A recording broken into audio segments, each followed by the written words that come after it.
summer of 1972. Massive crowds take to the streets of the Egyptian capital. Euphoria.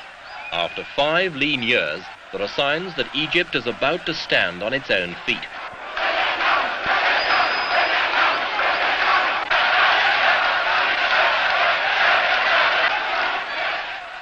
They are cheering this man,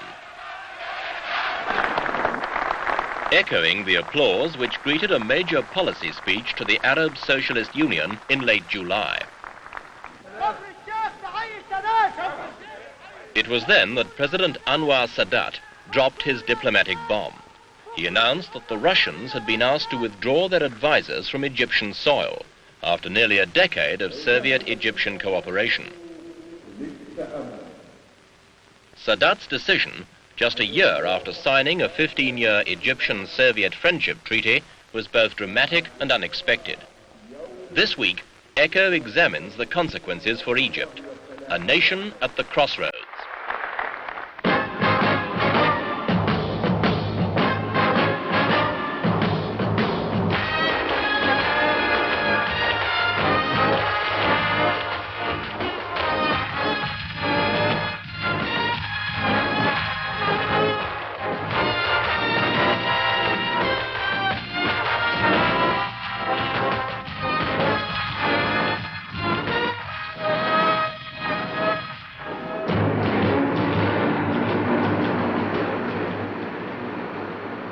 The Soviet intrusion into Egypt began 10 years ago.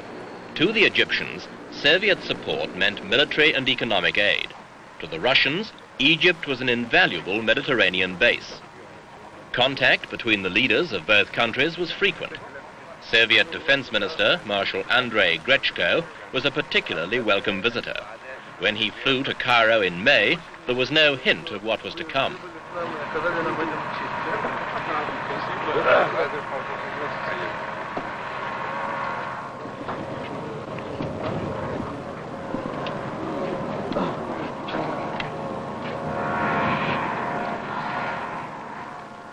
Grechko had helped the Egyptians rebuild their army after the crushing defeat by Israel in the 1967 war.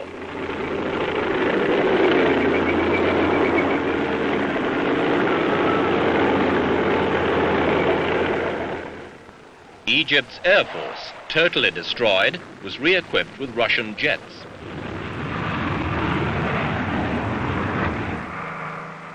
Russian military equipment enabled the Egyptians to maintain the uneasy no peace, no war posture which has dominated the Middle East for 5 years.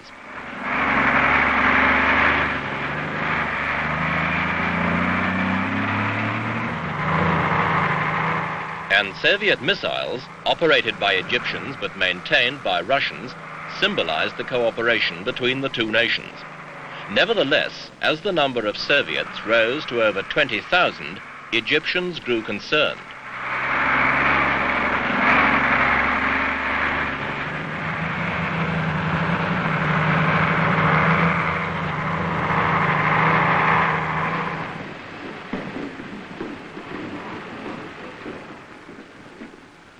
By May 1971, when Soviet President Podgorny arrived in Cairo to sign a 15-year friendship treaty, disaffection spread. In fact, the treaty merely papered over the cracks threatening to split the two signatories. Both nations put on smiling faces, but Egyptian military leaders were already pressing President Sadat to deal more firmly with the Russians. The army particularly resented a Russian military presence which was too big and too arrogant. Egypt had become merely a land base for Russian maneuvers in the Mediterranean.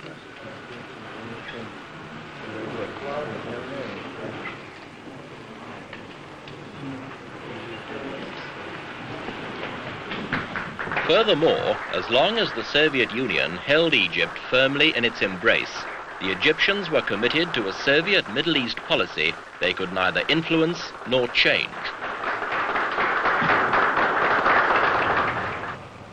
Until now, it was part of the price the Egyptians paid for Russian aid. Technicians from Stalingrad taught Egyptians modern industrial practice. In the universities, Egyptian students were lectured by academics from Moscow. Engineers from Leningrad supervised plant installation.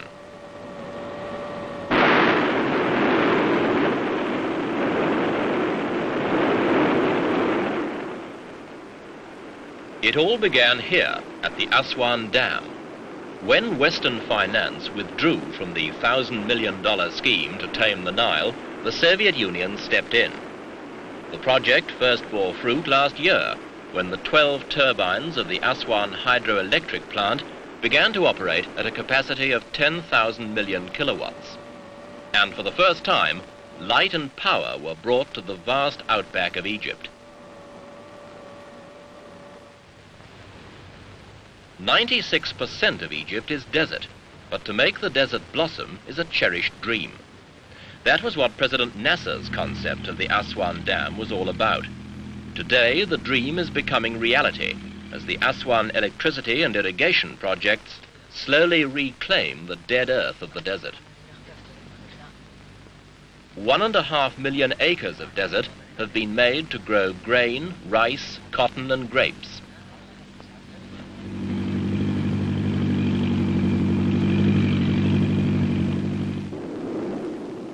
Even the desert is proving productive. In cooperation with foreign oil companies, Egypt has at last found oil in quantity beneath the sand. For years, Egypt, the political leader of the Arab world, could only look with envy as lesser nations grew rich on oil. Today, Egypt produces 30 million tons annually. This, together with rich finds of natural gas, will make Egypt a major fuel exporter in the 1980s. The Helwan steel plant, 30 kilometers south of Cairo, was established with Russian money. Steel produced here is uneconomical, but if production reaches its target of 1.5 million tons a year by 1977, this plant may contribute to the rapid expansion of Egyptian industry.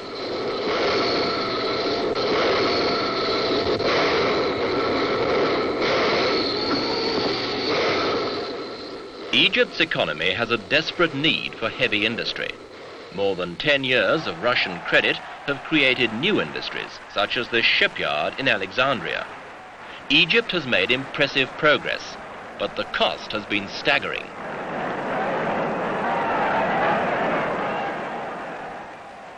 This country is $3,000 million in debt to Russia.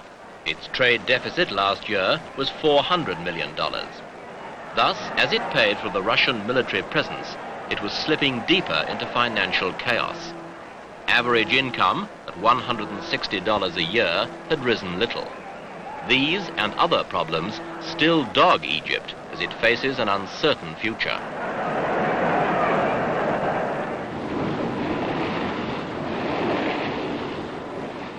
For one thing, the Russians have not all gone.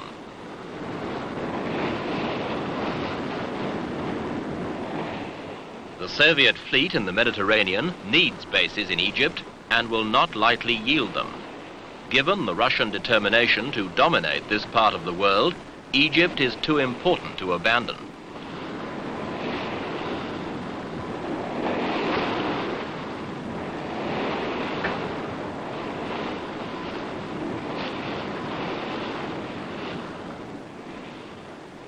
If the Russians choose to remain, there is little Egypt can do.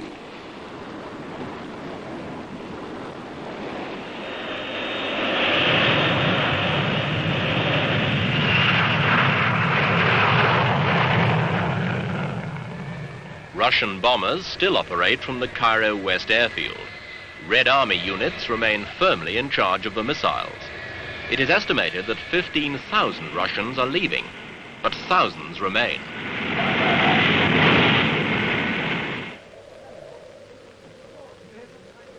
What then is the future for this nation of 34 million people as it struggles to regain something of the power and the glory of its exotic past? Peace with Israel? Union with Libya? Time, as always, will tell.